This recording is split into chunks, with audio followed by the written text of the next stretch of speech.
Dividing by 2/3 is the same thing as multiplying by 3/2. And I explain in my book the reasoning behind that rule. So they're asking us what multiplied by 3/2 is 9/2. Well, 3 multiplied by 3/2 is 9/2. So I'm going to go ahead and pick answer choice C and move on to the next question.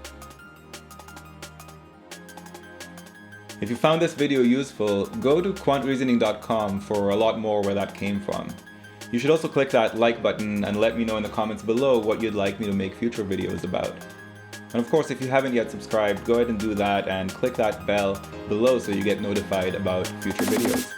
See you next time.